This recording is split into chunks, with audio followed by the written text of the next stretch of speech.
Today we will discuss about the concept of common base output characteristics. Previous lecture में हमने क्या किया था, common base input characteristics. Okay, अगर हम प्रीवियस लेक्चर को रिकॉल करें तो हमने क्या ट्रांजिस्टर में हमने क्या पढ़ा था कि ट्रांजिस्टर क्या है, 3 टर्मिनल डिवाइस होती है, उसके 3 टर्मिनल होते हैं. One is emitter, base and collector. Okay, अब यहाँ पर देखिए ये रहा इसका, अगर हम एनपीएन ट्रांजिस्टर की यहाँ पर बात करें तो ये एनपीएन ये हो गया आपका एमीटर, ये बेस और ये कलेक्टर. ये क्या है, ट्रांजिस्टर का आउटगोइंग करंट, और आईबी और आईसी क्या है, इनकमिंग करंट है. जो यहाँ पर वोल्टेज है वो क्या है, वीबीई वोल्टेज, और यहाँ पे क्या है, वीसीबी वोल्टेज है. ये सेक्शन आपका फॉरवर्ड वाइज है और ये जंक्शन क्या है आपका रिवर्स वाइज है. ये हम प्रीवियस लेक्चर में कर चुके हैं. ये जंक्शन आपका यहाँ पर J1 जंक्शन है और यहाँ पर आपका J2 जंक्शन है.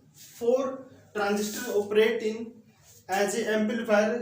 तो उसमें क्या करते हैं हम, ट्रांजिस्टर को एक्टिव रीजन में काम में लेते हैं. एक्टिव रीजन कौन सा होता है, जब ये फॉरवर्ड वाइज होता है और ये क्या होता है, रिवर्स वाइज होता है. ठीक है, तो यहाँ पर हम क्या करने वाले हैं, कॉमन बेस आउटपुट कैरेक्टरिस्टिक्स को करने वाले हैं इस वीडियो में. ओके, तो यहाँ पर सबसे पहले देखिए इनपुट पे क्या है और आउटपुट पे क्या है. इनपुट वोल्टेज कौन सी, यहाँ पर वीबी वोल्टेज. इनपुट करंट कौन सा, आई करंट है, क्योंकि ये इनपुट सेक्शन में आपका. ठीक है, आउटपुट सेक्शन में क्या आपका वीसीबी वोल्टेज आउटपुट सेक्शन पे है, और आउटपुट सेक्शन का करंट क्या है, IC.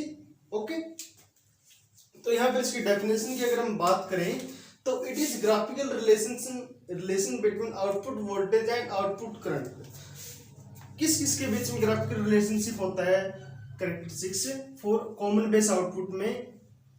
It is graphical relationship between output voltage. Output voltage कौन सी है यहाँ पर, VCB versus output current. Output current कौन सा है आपका, IC at constant for different value of input current. Different value of input current क्या है आपका, आई.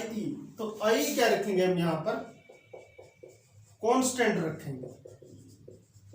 ओके, अब बात यहाँ पर ये आती है कि आई को हम यहाँ पर कांस्टेंट क्यों रखते हैं, वोल्टेज को कांस्टेंट हम क्यों नहीं रखते. ठीक है, तो हमें पता है कि जो आपका कलेक्टर करंट होता है वो किस पे डिपेंड करता है, आपका आई पे, कि जितना ज्यादा एमिटर करंट होगा वो उतना कलेक्टर करंट पे गिरता है, डिपेंडेंट आपस में. ठीक है, लेकिन जब हम देखते हैं तो जो एमिटर करंट होता है वो किस पे डिपेंड करता है, आपका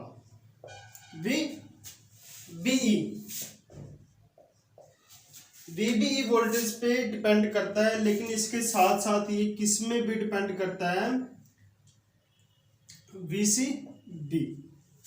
क्योंकि जब हमने अर्ली फैक्ट को डिस्कस किया था तो वहां पर हमने क्या देखा था, आई करंट और वीसीबी वोल्टेज में क्या रिलेशनशिप है, उसको कैसे चेंज करने से एमीटर करंट कैसे उस पर डिपेंड करता है. तो वहां से उस वीडियो को आप देख सकते हैं. उस वीडियो का लिंक आपको डिस्क्रिप्शन में मिल जाएगा. उसको बोलते हैं हम अर्ली इफेक्ट. ओके, तो यहाँ पर कहने का क्या मतलब आपका कि जो ये वीसीबी है ये किस पे डिपेंड करेगा, आपका एमीटर करंट पे.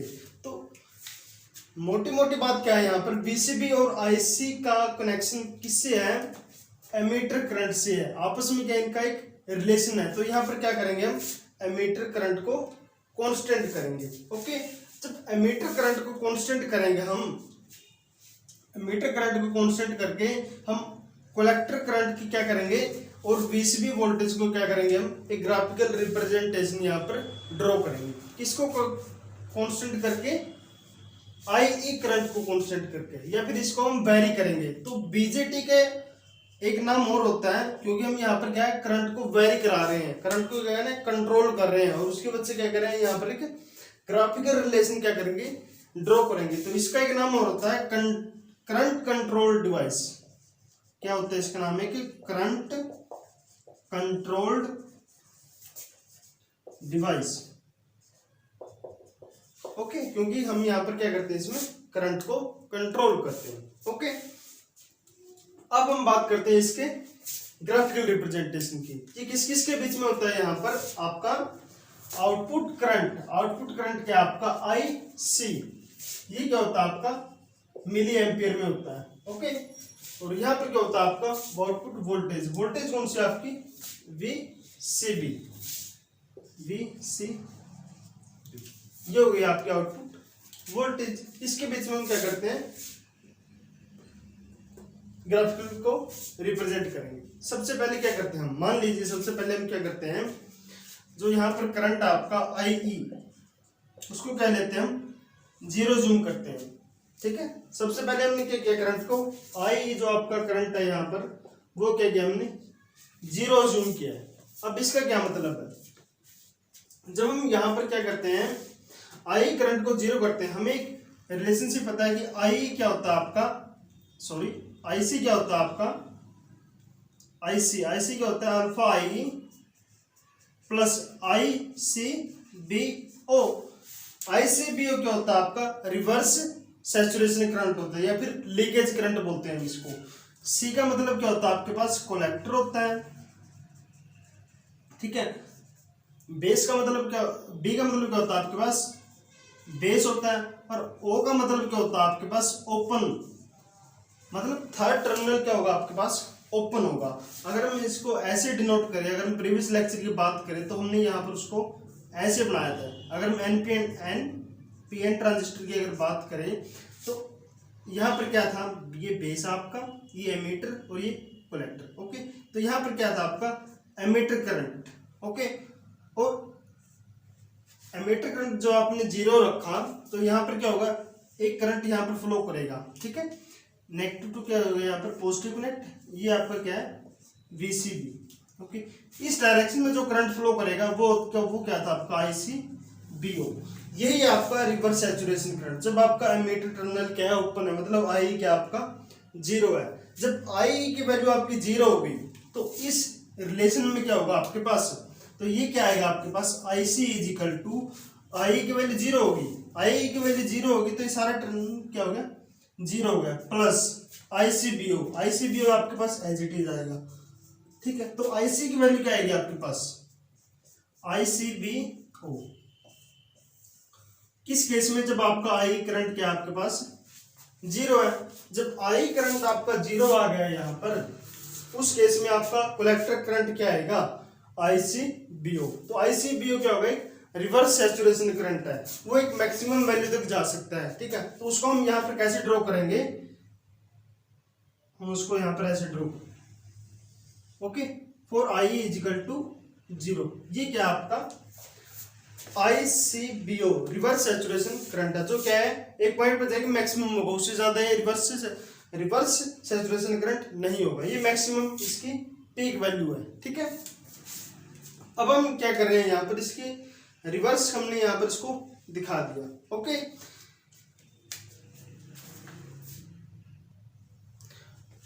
यहाँ पर क्या है आपका मिनिमम, जब आपका करंट आई आपका जीरो है, ये आपका जीरो है, तो मैक्सिमम करंट कितना हो सकता है, ICBO। इससे ज्यादा करंट तो नहीं आ सकता शुरू में। सबसे पहले क्या आएगा आपके पास, ICBO आएगा, ओके। लेकिन आपको क्या होगा, इससे कम आपको कभी भी करंट नहीं मिलेगा, यहाँ पर आपको कभी भी करंट नहीं मिलेगा। क्यों नहीं मिलेगा, क्योंकि सबसे कम करंट क्या है आपका ICBO है, इससे कम करंट आपको कभी नहीं मिलेगा। तो इस रीजन में क्या होगा, आपका कभी भी करंट नहीं मिलेगा। इस रीजन को क्या बोलते हैं हम, आपको कट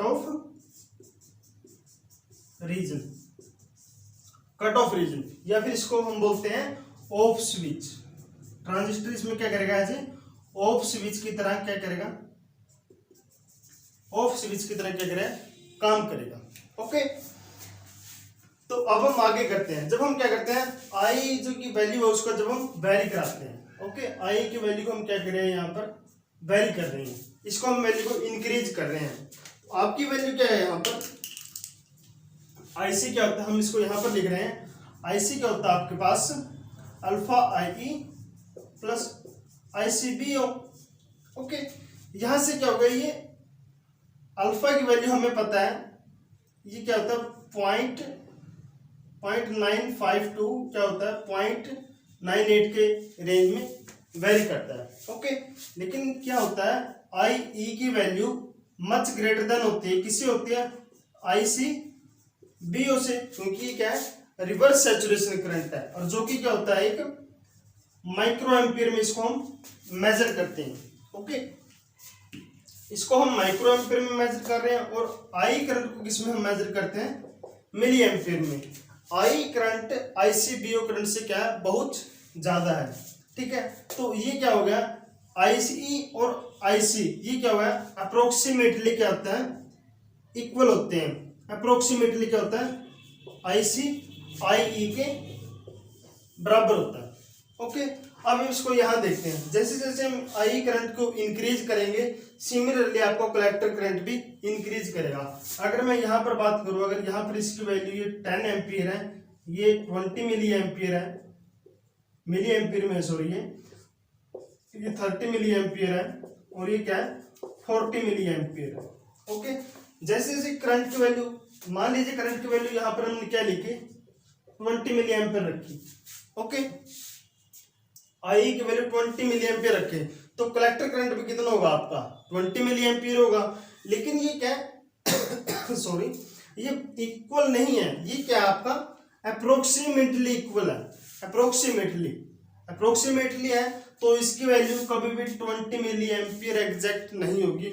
उससे क्या होगा, अगर ये यहाँ पर है तो उसकी वैल्यू थोड़ी सी बिल्कुल इसके बिल्कुल स्लाइटली लेस देन होगी आईसी की वैल्यू, क्योंकि क्या है एग्जैक्ट इक्वल टू नहीं है, अप्रोक्सीमेटली इक्वल टू है। तो यहाँ पर 20 मिली एम्पीयर नहीं हो गए, आप मान सकते हैं कि फॉर समझने के लिए आपको ये 19 मिली एम्पीयर आप इसको मान सकते हैं। तो यहाँ से इसको थोड़ा सा कम, आपको क्या होगा, ये थोड़ा सा कम होगा, क्योंकि ये 20 है ये 19, तो यहाँ पर क्या होगा, ये ऐसे बिल्कुल कॉन्स्टेंटली होगा, ये कॉन्स्टेंटली स्ट्रेट डायरेक्शन में, क्योंकि ये क्या है अप्रोक्सीमेटली इक्वल है। अगर ये 20 मिली एम्पीयर है तो इससे स्लाइटली लेस देन कितना आएगा आपका, ये आईसी की वैल्यू आएगी। ओके, जब हम क्या करेंगे, आई ई की वैल्यू को हम क्या करेंगे 30 मिली एम्पीयर रखेंगे, तो आपका ये क्या करेगा 30 मिली एम्पीयर से थोड़ा सा कम आपकी, फिर आपको क्या मिलेगा, आपको आईसी की वैल्यू मिलेगी आपको। सिमिलरली जब आपकी आई ई की वैल्यू आपकी क्या है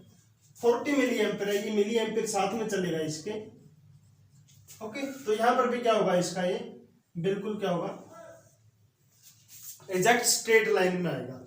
यहां पर हम क्या देख रहे हैं, जो एमीटर करंट है वो किसके साथ डिपेंडेंट है, कलेक्टर करंट के। जितना ज्यादा एमीटर करंट है उतना ज्यादा क्या है कलेक्टर करंट है। तो इस रीजन को क्या बोलते हैं हम, यहाँ पर इस रीजन को क्या बोलते हैं, जो आपका ये रीजन है, इस रीजन को क्या बोलते हैं हम, आपका एक्टिव रीजन। क्या बोलते हैं, एक्टिव रीजन। ओके, यहां पर इसको क्या बोलते हैं हम, एक्टिव रीजन, क्योंकि यहां पर आई की वैल्यू, यहां पर जो आई की वैल्यू है वो क्या करता है आईसी के क्या है अप्रोक्सीमेटली इक्वल है। तो यहां पर क्या होगा एक्टिव रीजन में ये काम करेगा। ओके, आगे हम बात कर रहे हैं इसके, यहाँ पर क्या है बीसीबी वोल्टेज है, यहाँ पर बीसीबी, यहाँ पर क्या है 0 वोल्टेज है। तो इसको मैं यहाँ पर रब कर रहा हूं, आप इसका स्क्रीनशॉट ले लीजिए सबसे पहले। ओके, यहाँ पर हम क्या कर रहे थे इसके, यहाँ पर बीसीबी वैल्यू क्या आपकी 0 है। एक्चुअली हम यहाँ पर कर क्या रहे हैं, यहाँ पर बीसीबी को क्या कर रहे हैं, यहाँ पर हम वेरी कर रहे हैं। ओके, और आईसी को क्या कर रहे हैं हम यहाँ पर नोट करें कि इसकी वैल्यू कितनी आएगी, और आई को क्या रख रहे हैं हम यहाँ पर एट ए वन टाइम कांस्टेंट रख रहे हैं। ओके, यहाँ पर कांस्टेंट रखा, बीसीबी की वैल्यू को हमने वेरी किया और हमने कलेक्टर करंट को नोट कर दिया। ये हम क्या कर रहे हैं, इसके आउटपुट कैरेक्टरिस्टिक्स को हम ऐसे डिनोट कर रहे हैं। ओके, अब हम क्या कर रहे हैं, इस वीसीबी वैल्यू पे नजर डालते हैं अपनी। वीसीबी, ये आपका वीसीबी वोल्ट है, यहाँ पर क्या है 0 है। अगर मैं इसके 0 से इस डायरेक्शन की बात करूं, 0 से हम इसको यहाँ पर लेके जाऊं, वीसीबी वैल्यू को हम इंक्रीज कर रहे हैं। सबसे पहले क्या था, ये जंक्शन क्या था आपका फॉरवर्ड वाइज, ये जंक्शन आपका क्या था रिवर्स वाइज। रिवर्स वाइज क्यों था आपका, क्योंकि ये नेगेटिव है, नेगेटिव को क्या कर रहे हैं पॉजिटिव से अप्लाई करते हैं। ठीक है, क्योंकि क्या करते हैं हम इसको फोर्स कनेक्शन करते हैं इसको रिवर्स वाइज करने के लिए। ठीक है, ये आपका इस डायरेक्शन के उस साइड की बात है। जब हम इसको बीसीबी को नेगेटिव डायरेक्शन में जाएंगे, बीसीबी को नेगेटिव डायरेक्शन में जाने का मतलब कि इस बैटरी को हम क्या कर देंगे रिवर्स कर देंगे। इस बैटरी को क्या कर देंगे हम रिवर्स कर देंगे। रिवर्स कैसे करेंगे, इसको यहाँ पर नेगेटिव हो जाएगा और ये क्या हो जाएगा पॉजिटिव हो जाएगा। क्योंकि बीसीबी जब हम इनिशियली बात कर रहे थे इस डायरेक्शन के बिल्कुल उस साइड वो क्या था आपका, बी से बी आपका रिवर्स डायरेक्शन में था, रिवर्स वोल्टेज थी। वो क्या था, इनिशियली आपका क्या था, यहाँ पर ये पॉजिटिव था और ये क्या था, नेगेटिव। अब हमने क्या किया, इसको नेगेटिव डायरेक्शन की बात कर रहे हैं। नेगेटिव डायरेक्शन मतलब इसकी डायरेक्शन को चेंज कर दिया। चेंज करने के बाद क्या होगा, ये नेगेटिव हो गया यहाँ पर और ये क्या हो गया, पॉजिटिव हो गया। नेगेटिव नेगेटिव के साथ कनेक्ट है, ये क्या हो गया, आप फॉरवर्ड वाइज हो गया और ये भी क्या आपका फॉरवर्ड वाइज है।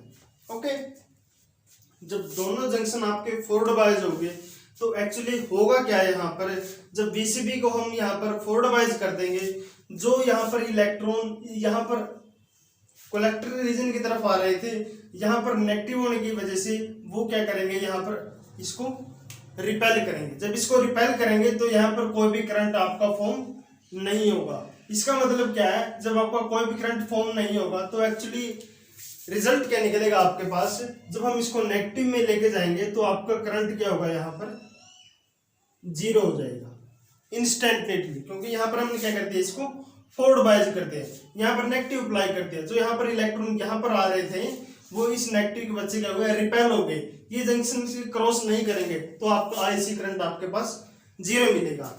सिमिलरली इस केस में भी आपको क्या मिलेगा, यहाँ पर जीरो मिलेगा, तो यहाँ पर भी क्या मिलेगा, आपको जीरो करंट मिलेगा। ओके, ये कहां पर है, जब आपका वीसीबी क्या है, जब आपका नेगेटिव डायरेक्शन की हम बात करें, इसको फॉरवर्ड बायस कर रहे हैं। ओके, तो यहां पर क्या होगा आपका, ये भी जंक्शन आपका फॉरवर्ड बायस है, ये भी जंक्शन आपका फॉरवर्ड बायस है, तो ये कौन सा रीजन हो गया आपका, इस लाइन से जो इस साइड में है, ये कौन सा रीजन है आपका, ये रीजन, ये क्या आपका सैचुरेशन रीजन,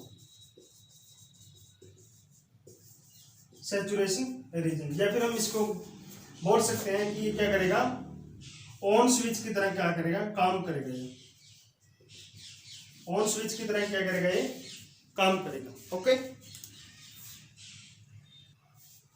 ओके, यहां पर क्या होगा आपका, ये सैचुरेशन रीजन में काम करेगा जब क्या होगा, दोनों जंक्शन आपके फॉरवर्ड बायस हो गए। जब हम प्रीवियस लेक्चर को देखेंगे, अगर आप हमारे कंटिन्यू रिव्यूअर हैं तो अब जब आप देखोगे तो दोनों जंक्शन फॉरवर्ड बायस होते हैं तो वहां पर क्या होता है, सैचुरेशन रीजन होता है। ओके, सैचुरेशन रीजन होता है तो वो क्या करेगा, एज ए ऑन स्विच की तरह हम वहां पर उसको काम करेंगे। यहाँ पर क्या करेंगे, इसको ऑफ स्विच की तरह काम करेंगे, क्योंकि यहाँ पर हमें कोई भी करंट नहीं मिल रहा। ओके,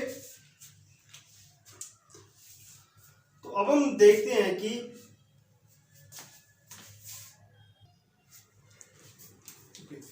अब हम देखते हैं यहां पर क्या है आपका, आईसी की वैल्यू यहां पर क्या है आपकी जीरो है, और यहां पर भी क्या है आपका, आईसी की वैल्यू क्या है, जीरो है। ओके ओके, वीसीबी की वैल्यू यहां पर जीरो है, ये जीरो है, ये यहां पर ये बॉर्डर लाइन है, यहां पर VCB zero.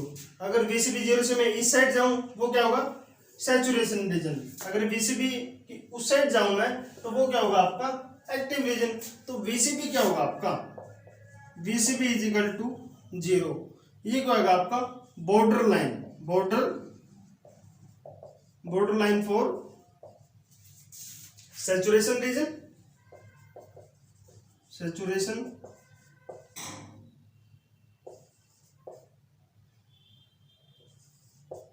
Saturation region and active region. यहां पर आप देख सकते हैं जब बीसीबी की वैल्यू आपकी जीरो है तो ये क्या होगा, इस दोनों रीजन को करेगा, सेपरेट करता है, मतलब ये क्या है, एक बॉर्डर लाइन की तरह काम करेगा। तो यहाँ पर बीसीबी जीरो क्या बोल रहे हैं, this is a border line for saturation region and active region. Okay, अब यहाँ पर बात करते हैं IC is equal to zero, IC is equal to zero, क्योंकि यहाँ पर भी आईसी की वैल्यू जीरो है, यहाँ पर भी जीरो है, तो यहाँ पर क्या होगा आपके पास, आईसी की वैल्यू जब आपकी जीरो है, जहां पर वो क्या करेगा, एज ए बॉर्डर लाइन की तरह काम करेगा, लेकिन किसके लिए, इस लाइन से अबव और इस लाइन से नीचे की तरफ। यहाँ पर क्या आपका एक्टिव रीजन और ये क्या आपका ऑफ रीजन या फिर cut off region, active region, active region या फिर कट ऑफ रीजन।